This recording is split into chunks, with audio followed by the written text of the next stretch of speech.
दोस्तों, आज की कहानी आपको ये नहीं सिखाती कि लालच बुरी बला है, बल्कि आपको ये सिखाती है कि जब आपकी किस्मत के लगे पड़े हों तब आप कितना भी हाथ पैर मार लो पर किस्मत आपकी लेकर ही रहती है। तो कहानी शुरू होती है और हम एक साइंटिस्ट को देखते हैं जिसका नाम एल्बर्ट होता है। वो अपने घर के बिल्स को देख रहा था, जिसको देखकर वो परेशान हो जाता है कि भीनचो मैं इतने सारे बिल्स कैसे भरूंगा, मेरे जेब में तो एक फूटी कौड़ी भी नहीं है। इसी दौरान वहाँ पर उसका बेटा जिमी एक कुत्ते के बच्चे को लेकर आता है और कहता है कि पापा हम इसे रख लें, ये सिर्फ $5 का है। अब $5 सुनते ही एल्बर्ट की फटकर 64 हो जाती है और वो उसे कहता है कि बेटा तुम लोग ही पल जाओ, वही काफी है हमारे लिए। अब ये सुनकर उसका बेटा काफी उदास हो जाता है और नाराज होकर वहाँ से चला जाता है। इसके बाद हम एल्बर्ट की पत्नी कैटी को देखते हैं, जो कि एक रेसिपी बुक में देखकर चिकन 69 बना रही थी। तभी वहाँ पर एल्बर्ट आता है तो उसकी पत्नी उसे कहती है कि इसे टेस्ट करके बताओ ये कैसा बना है। लेकिन एल्बर्ट जब उसे टेस्ट करता है तो उसका स्वाद किसी कुत्ते की टट्टी के जैसा होता है। लेकिन वो अपनी पत्नी से सच नहीं कहता और उसे कहता है कि जाने मन तुम्हें तो मास्टर शेफ में जाना चाहिए। पत्नी कहती है कि तुम्हें भी अब बाहर से लंच खरीदना बंद कर देना चाहिए, मैं अब से तुम्हें रोज अच्छा खाना बनाकर खिलाया करूंगी। एल्बर्ट कहता है कि नहीं जाने मन, तुम्हें रोज रोज मेरे लिए परेशान होने की जरूरत नहीं है। उसकी पत्नी कहती है कि इसमें परेशानी की क्या बात है, पति के लिए अच्छा खाना बनाना तो एक पत्नी का धर्म होता है। अब बेचारा एल्बर्ट उसे क्या ही कहता, क्योंकि अगर उसने उसे सच बोल दिया तो आज के बाद उसे मुट्ठी मारकर ही काम चलाना होगा। आगे वो तैयार होकर अपने ऑफिस के लिए निकलता है, जिस दौरान उसकी पत्नी उसे उसका बनाया चिकन देती है, जिसे वो बेमन से ले लेता है। आगे उसका बेटा उसे कहता है कि पापा हम एक कुत्ता क्यों नहीं रख सकते, हमारे पड़ोसी के पास भी तो कुत्ता है। एल्बर्ट कहता है कि वो भीसड़ी वाला तो करोड़पति की औलाद है, वो कुत्ता क्या अपने लिए शेर भी खरीद सकता है। वहीं ये सारी बातें उनका पड़ोसी फिसड्डी कुमार भी सुन रहा था, जो सुनते ही वो उसे मारने के लिए खड़ा होता है, पर तभी उसकी पत्नी उसे शांत करा देती है। जिसके बाद एल्बर्ट अपनी खटारा कार में ऑफिस के लिए निकल जाता है। रास्ते में वो अपने एक दोस्त गुलशन पकौड़ी वाला को पिक करता है, जो कि पेशे से एक लॉयर था। तभी जाते वक्त अचानक से एक स्पोर्ट्स कार इनके सामने से गुजरती है और एल्बर्ट की कार वहीं पर बंद पड़ जाती है। ये स्पोर्ट्स कार इन दोनों चूतिए भाइयों की होती है। वो एल्बर्ट से कहते हैं कि भीसड़ी के ये कचरे का डब्बा अपने घर पर ही रखा कर, जो कहकर वो दोनों वहाँ से चले जाते हैं। तभी एल्बर्ट गुलशन पकौड़ी वाला से कहता है कि तुम इन चूतियों के खिलाफ कोई लीगल एक्शन ले सकते हो क्या। वो कहता है कि मैं ले तो सकता हूँ, पर उसके लिए मुझे खूब सारा पैसा चाहिए, जो कि मुझ जैसे फकीर के पास तो नहीं है। आगे एल्बर्ट अपने ऑफिस पहुँचता है, जो कि एक रिसर्च सेंटर होता है। यहाँ पर एल्बर्ट अलग अलग जीवों की मानसिक क्षमता को परखने का काम करता है और इसी के चलते उसके पास बहुत सारे जीव जंतु थे जिन पर वो एक्सपेरिमेंट कर रहा था।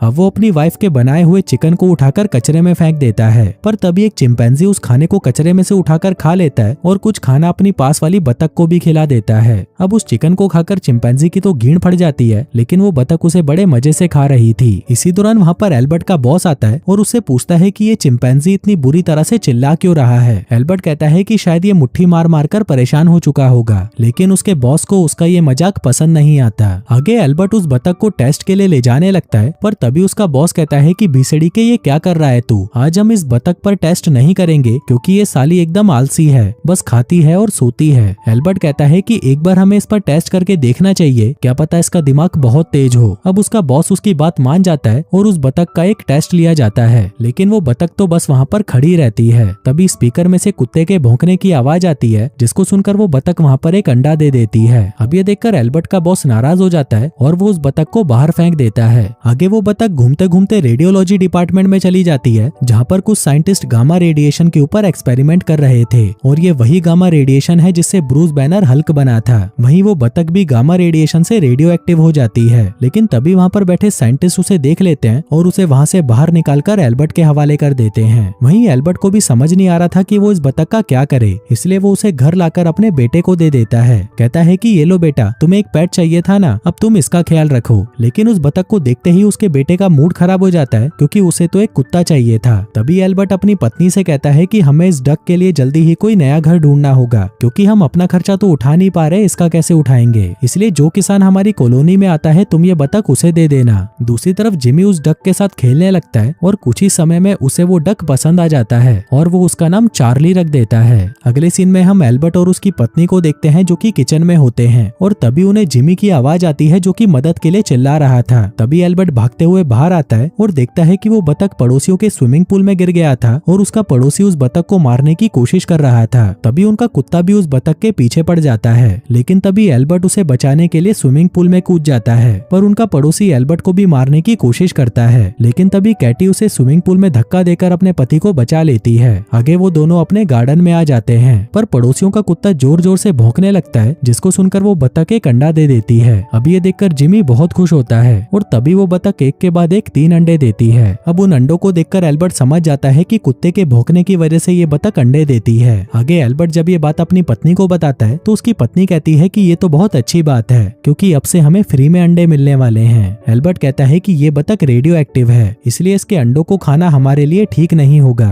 फिर रात को सभी के सोने के बाद एल्बर्ट उन अंडों को जमीन में गाड़ने के लिए अपने गार्डन में आता है, पर इसी दौरान उसमें से एक अंडा नीचे गिरकर टूट जाता है। पर उस अंडे के गिरने पर एल्बर्ट को किसी मेटल जैसी आवाज आती है। एल्बर्ट उसे उठाकर देखता है कि उस टूटे हुए अंडे में से एक छोटा सा सोने का अंडा निकलता है। अब वो उसे देख ही रहा था कि तभी उसका दोस्त गुलशन पकौड़ी वाला उसे देख लेता है, जिसको देखकर एल्बर्ट अंडा छुपा लेता है। तभी गुलशन पकौड़ी वाला उसे कहता है कि अबे चूतिए, तू इस टाइम पर यहाँ क्या कर रहा है, अंदर जा और सो जा। जो कहकर वो वहाँ से चला जाता है। वहीं एल्बर्ट को यकीन नहीं आ रहा था कि क्या ये सच में सोने का अंडा है, इसलिए वो इसे अपने पास में रख लेता है ताकि वो इसकी जांच करा सके। फिर अगले दिन एल्बर्ट उस अंडे की जांच कर रहा होता है कि तभी वहाँ पर उसका बॉस आ जाता है, जिसको देखकर एल्बर्ट उसको छुपा लेता है। आगे वो अपने बॉस के पास जाकर उनसे पूछता है कि क्या ऐसा पॉसिबल है कि रेडिएशन की वजह से एक अंडे देने वाला जानवर सोने के अंडे देने लग जाए। बॉस कहता है कि हाँ, ऐसा पॉसिबल तो है। इसके बाद वो उसे एक सच्ची घटना के बारे में बताता है, जहाँ पर एक मेडिकल स्टूडेंट ने एक अंडे को रेडियो एक्टिव किरणों से गुजारा, जिसके बाद उसने देखा कि अंडे के ऊपरी हिस्से में तो कोई बदलाव नहीं हुआ, लेकिन उसके अंदर का हिस्सा सोने का हो गया। अभी सुनकर एल्बर्ट बहुत ज्यादा एक्साइटेड हो जाता है, लेकिन फिर वो अपने बॉस के सामने खुद को किसी तरह कंट्रोल कर लेता है। आगे एल्बर्ट उस अंडे को चेक करवाने के लिए एक लैब में भेजता है, जहाँ पर उसे पता चलता है कि वो एक प्योर गोल्ड है। अब ये सुनकर एल्बर्ट बहुत खुश होता है और उस लैब की रिपोर्ट को भी अपने साथ ले जाता है, जिसके बाद वो ये बात अपने दोस्त गुलशन पकौड़ी वाला को भी बता देता है, लेकिन उसको एल्बर्ट की बातों पर बिल्कुल भरोसा नहीं होता। एल्बर्ट कहता है कि भाई तू एक बार मेरे साथ मेरे घर चल, मैं तुझे बताता हूँ कि ये बतख किस तरह सोने का अंडा देती है। आगे घर आकर एल्बर्ट कैटी से कहता है कि जाने मन हम जल्दी ही अमीर होने वाले हैं, क्योंकि हमारी बतख ने जो अंडे दिए थे वो सभी सोने के हैं। अब जल्दी से बताओ वो बतख कहाँ पर है। अब ये सुनकर कैटी की फट जाती है, क्योंकि उसने तो उस बतख को किसान को दे दिया था। तभी एल्बर्ट गुस्से में उसे कहता है कि भीसड़ी की, आज तक तो तूने मेरी कोई बात नहीं मानी, तो फिर आज तुझे क्या हुआ। अब जल्दी से बता कि वो किसान रहता कहाँ पर है। कैटी कहती है कि उसका एड्रेस कुकी जार में पड़ा हुआ है। एल्बर्ट जल्दी से कुकी जार में से उसका एड्रेस निकालता है, जिसके बाद वो और गुलशन पकौड़ी वाला उस किसान के पास जाने लगते हैं, जिस दौरान वो जिमी और कैटी को भी अपने साथ ले जाते हैं। आगे उस किसान के पास जाकर एल्बर्ट उसे उस बतख के बदले $5 ऑफर करता है, जिस पर वो किसान भी उसे उसकी बतख देने के लिए मान जाता है और कहता है कि जाकर अपनी बतख को ढूंढ लो।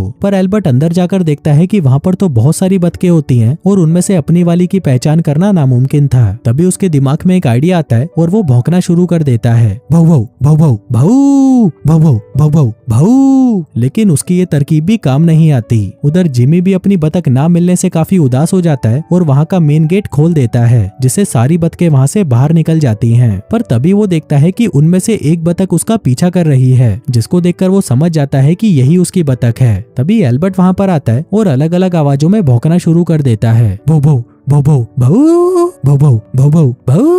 तभी उसकी आवाज सुनकर वो बतख एक अंडा दे देती है और उस अंडे को तोड़ने पर उसमें से सोने का अंडा निकलता है, जिसको देखकर गुलशन पकौड़ी वालों को भी उसकी बातों पर यकीन हो जाता है। अगले सीन में हम एल्बर्ट और गुलशन को देखते हैं, जो कि हिसाब लगा रहे थे कि हम इन अंडों से कितना पैसा कमा सकते हैं। तभी हिसाब लगाकर गुलशन कहता है कि हम इससे करीब $1 लाख कमा सकते हैं। जिसके बाद वो एल्बर्ट को सलाह देता है कि भाई तू अपनी लाइफस्टाइल को कभी मत बदलना और ना ही महंगी महंगी चीजें खरीदना, क्योंकि इससे सबको तुम पर शक हो सकता है। अब ये सुनकर एल्बर्ट गुलशन पकौड़ी वाला को अपना पार्टनर बना लेता है, ताकि जरूरत पड़ने पर वो उसे लीगल सपोर्ट दे सके। वहीं एल्बर्ट की पत्नी को उसके बर्ताव में बदलाव दिखाई देता है, क्योंकि उस बतख के आने के बाद से एल्बर्ट ने अपने परिवार पर ध्यान देना ही बंद कर दिया था। फिर अगली सुबह कैटी को बैंक की तरफ से फोन आता है, जिसमें मैनेजर उसे कहता है कि तेरे पति ने जो हमसे लोन लिया था उसे वो चुकाना पड़ेगा, नहीं तो तेरे पति को गिरफ्तार कर लिया जाएगा। अब ये सुनकर कैटी बहुत ज्यादा परेशान हो जाती है और तभी वो देखती है कि उसके पड़ोसियों का कुत्ता जोर जोर से भौंक रहा होता है, जिसको सुनकर वो बतख फिर से एक अंडा दे देती है। तभी ये देखकर कैटी को एक आइडिया आता है और वो उस सोने के अंडे को लेकर सीधा बैंक में चली जाती है, ताकि वो उसके बदले कैश ले सके,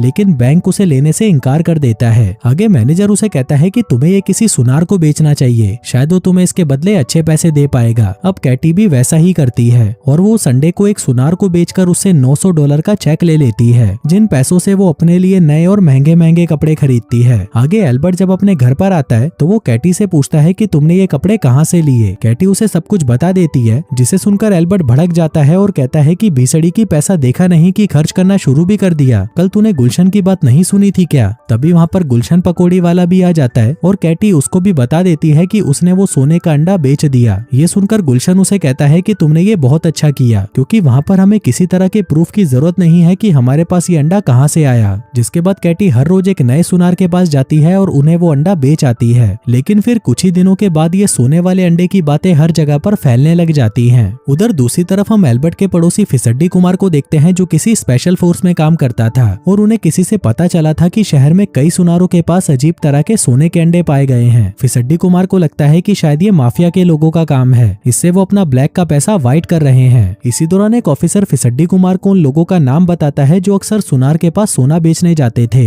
जिनमें उनके पड़ोसी एल्बर्ट और उसकी पत्नी का नाम भी होता है। जो सुनकर फिसड्डी कुमार भी हैरान रह जाता है कि इन भिखमंगों के पास इतना सोना आया कहां से। जिसके बाद वो उसके परिवार के ऊपर नजर रखने लगता है। आगे जब एल्बर्ट अपने घर पर आता है तो वो देखता है कि उसका पड़ोसी आज उससे काफी अच्छे से बात कर रहा था, जिससे वो समझ जाता है कि ये साला उस पर नजर रखे हुए है। वो भागकर अंदर जाता है और अपनी पत्नी से कहता है कि कहीं तुमने उस फिसड्डी को कुछ बताया तो नहीं। पत्नी कहती है कि नहीं, मैंने उसे कुछ नहीं बताया। इसी दौरान गुलशन पकौड़ी वाला भी वहाँ पर आ जाता है, जिसके नए कपड़े और स्पोर्ट्स कार को देखकर एल्बर्ट उसे कहता है कि भीसड़ी के ये क्या बकचोदी है, तूने तो मुझे मना किया था कि अपनी लाइफस्टाइल कभी मत बदलना। गुलशन कहता है कि भाई मेरे पास एक नई तरकीब है, जिससे हम सरकार से चोरी छुपे इन पैसों को खर्च कर सकते हैं। हम एक पेपर पर जाली व्यापार शो करेंगे और बताएंगे कि सारा पैसा उसी व्यापार से आ रहा है। पर तभी एल्बर्ट गुलशन को बताता है कि भाई एक बुरी खबर है, दरअसल मैंने उन अंडों की फिर से जांच कराई थी और उनमें गामा रेडिएशन की मात्रा कम होने लगी है, जिसका मतलब है कि वो बतख जल्दी ही सोने का अंडा देना बंद कर देगी। और साथ ही हमारे पड़ोसी फिसड्डी कुमार को भी हम पर शक हो चुका है। आगे एल्बर्ट अपनी पत्नी से पूछता है कि बतख कहाँ पर है। उसकी पत्नी कहती है कि वो तो जिमी के पास है और जिमी चूतिए भाइयों के घर पर उनके साथ खेलने गया है। अब ये सुनते ही एल्बर्ट और गुलशन उन भाइयों के घर पर चले जाते हैं। वहीं घर पर हम उन तीनों को देखते हैं जो कि गैराज में पता नहीं क्या कर रहे थे। तभी वो बतख जाकर एक बैटरी पर बैठ जाती है, लेकिन उसे कुछ नहीं होता।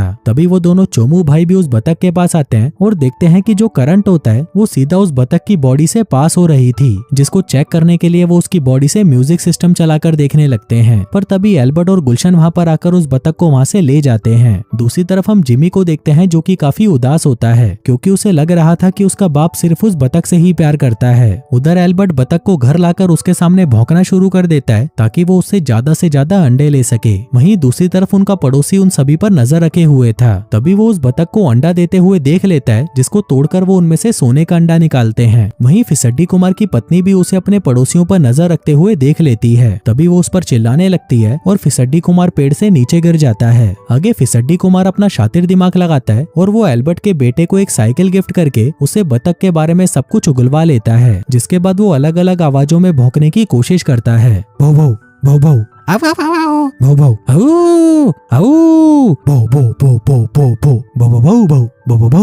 भौ भौ भौ भौ। लेकिन इससे कुछ भी नहीं होता। पर तभी उसका कुत्ता भी भौंकना शुरू कर देता है, जिससे वो बतख एक अंडा दे देती है। लेकिन इससे पहले कि वो उस अंडे को तोड़कर देख पाता, एल्बर्ट की पत्नी कैटी वहाँ पर आती है और वो उस अंडे के साथ अपने बेटे और बतख को लेकर घर के अंदर चली जाती है। और जाने से पहले वो फिसड्डी कुमार से कहती है कि भीसड़ी के तुझे शर्म आनी चाहिए, अपने पड़ोसियों के अंडे चुराता है तू। आगे कैटी एल्बर्ट को बता देती है कि फिसड्डी कुमार को हमारी बतख के बारे में सब कुछ पता चल चुका है। दूसरी तरफ हम फिसड्डी कुमार को देखते हैं, जो कि अपने बॉस को बता रहा होता है कि हमारे पड़ोसियों के पास एक ऐसी बतख है जो कि सोने का अंडा देती है। लेकिन उसके बॉस को इस बात पर विश्वास नहीं होता। पर तभी उसके बॉस को प्रेसिडेंट का कॉल आता है, जो उसे कहती है कि हमें पता चला है कि एक ऐसी बतख है जो सोने का अंडा देती है, इसलिए तुम लोग उसे जल्दी से जल्दी पकड़कर हमारे पास लेकर आओ। दूसरी तरफ एल्बर्ट और गुलशन पकौड़ी वाला घर पर आते हैं और कैटी से वो सोने का अंडा मांगने लगते हैं। पर तभी वहाँ पर फिसड्डी कुमार अपनी टीम को लेकर आ जाता है और उनसे कहता है कि हम उस बतख को लेने आए हैं और हमारे पास वारंट भी है। जिसके बाद एक ऑफिसर उस बतख को लेने के लिए ऊपर जाने लगता है। लेकिन तभी एल्बर्ट का बेटा जिमी उस बतख को लेकर खिड़की से बाहर आता है और वहाँ से भाग जाता है। उधर घर पर जब उन्हें वो बतख नहीं मिलती तो वो उसको ढूंढने के लिए बाहर निकल जाते हैं। वहीं जिमी उस बतख को लेकर एक ट्रक में जाकर छुप जाता है। तभी फिसड्डी कुमार और उसके लोग वहाँ पर आ जाते हैं और बाहर जिमी की साइकिल को देखकर समझ जाते हैं कि वो इस ट्रक में छुपा हुआ है। जिसके बाद वो लोग उस ट्रक का पीछा करने लगते हैं। आगे वो उस ट्रक को रोककर उसकी तलाशी लेते हैं, लेकिन जिमी उससे पहले ही वहाँ से भाग चुका था। हम जिमी को देखते हैं जो उस बतख के साथ एक कचरे के डिब्बे में छुपा हुआ था, पर तभी वहाँ पर एक कचरे वाला ट्रक आता है और उन दोनों को उठाकर वहाँ से चला जाता है। लेकिन तभी वो बतख उस ट्रक से बाहर निकलती है और नीचे कूद जाती है। वहीं जिमी भी उस ट्रक से कूद जाता है और उसको पकड़ने लगता है। उधर फिसड्डी कुमार और एल्बर्ट भी वहाँ पर आ रहे थे और तभी उन दोनों का एक्सीडेंट हो जाता है। वो दोनों गाड़ी से बाहर निकलकर देखने लगते हैं, लेकिन इतने में ही चोमू भाई वहाँ पर आ जाते हैं और जिमी उस बतख को लेकर उनके साथ वहाँ से चला जाता है। उधर एल्बर्ट और कैटी वहाँ पर खड़ी एक गाड़ी को लेकर उनका पीछा करने लगते हैं। आगे एल्बर्ट गाड़ी के पीछे लगी हुई सीढ़ी के ऊपर चढ़ जाता है ताकि वो उस बतख को उड़ते समय पकड़ सके। वहीं फिसड्डी कुमार भी उनको देखकर उनका पीछा करने लगता है। दूसरी तरफ चोमू भाई अपनी गाड़ी को एक बिल्डिंग के ऊपर ले जाते हैं, जिसको वहाँ पर एल्बर्ट भी देख लेता है और वो गुलशन से उस गाड़ी को बिल्डिंग के पास लाने को कहता है। जिसके बाद वो तीनों उस गाड़ी से उतरकर उस बिल्डिंग के ऊपर जाने लगते हैं। वहीं जिमी उस बतख को बचाने के लिए एक बिल्डिंग से दूसरी बिल्डिंग की तरफ सीढ़ी लगाकर जाने लगता है, पर तभी वो सीढ़ी फिसल जाती है और जिमी वहाँ से नीचे की तरफ आ जाता है। तभी एल्बर्ट जिमी को बचाने के लिए वहाँ पर पहुँच जाता है और जिमी से कहता है कि मुझे अपना हाथ दो। जिमी कहता है कि आप मुझसे ज्यादा इस बतख से प्यार करते हो। एल्बर्ट कहता है कि ये सब बातें हम बाद में कर लेंगे, पहले तू मुझे अपना हाथ दे। अब क्योंकि वो सीढ़ी भी टूटने वाली थी तो गनफटी में जिमी भी अपना हाथ आगे बढ़ाता है और एल्बर्ट उसे बचा लेता है। यहाँ पर वो अपने बेटे को सही सलामत देखकर बहुत खुश था और उसे अब पता चल चुका था कि उसके लिए उसका परिवार ज्यादा जरूरी है। आगे वो ऑफिसर एल्बर्ट से उस बतख को ले लेते हैं, जिसके साथ वो एल्बर्ट को भी अरेस्ट कर लेते हैं क्योंकि उसने सोने के अंडों को गैर कानूनी तरीके से बेचा था। इसके बाद बहुत सारी सिक्योरिटी के साथ उस बतख को कोर्ट में लाया जाता है। वहीं उस बतख को देखने के लिए कोर्ट के बाहर बहुत ज्यादा भीड़ इकट्ठा हो चुकी थी। आगे कोर्ट में सरकारी वकील फिसड्डी कुमार से पूछता है कि क्या आपने इस बतख को सोने का अंडा देते हुए देखा है। फिसड्डी कुमार कहता है कि हाँ मैंने देखा है। वकील पूछता है कि क्या आप कोर्ट में ये साबित करके दिखा सकते हो। अब फिसड्डी कुमार उस बतख के सामने कुत्ते की तरह भौंकने लगता है, भाऊ भाऊ भाऊ भाऊ भाऊ भाऊ भाऊ भाऊ भाऊ भाऊ, पर इससे कुछ भी नहीं होता और वो बतख एक भी अंडा नहीं देती। लेकिन तभी एल्बर्ट खड़ा होता है और उस बतख के सामने भौंकने लगता है, भाऊ भाऊ भाऊ भाऊ भाऊ भाऊ भाऊ भाऊ भाऊ भाऊ भाऊ, जो सुनकर वो बतख एक अंडा दे देती है। लेकिन जब उस अंडे को तोड़कर देखा जाता है तो वो सिर्फ एक मामूली अंडा होता है, जिसे देखकर एल्बर्ट समझ जाता है कि इस बतख के ऊपर से रेडिएशन का असर खत्म हो चुका है, इसलिए उसने सोने का अंडा नहीं बल्कि नॉर्मल अंडा दिया है। अब ये देखकर जज उस बतख को एल्बर्ट को वापस कर देता है और इस केस को यहीं पर खत्म कर देता है। तभी सरकारी वकील कहता है, लेकिन सर एल्बर्ट के अकाउंट में $45,000 भी तो हैं, जिस पर जज कहता है कि ये पैसे उसके खुद के हैं और इसे वो रख सकता है। आगे उस बतख को वापस पाकर जिमी भी बहुत खुश होता है। और दोस्तों इसी के साथ ही ये कहानी यहीं खत्म हो जाती है।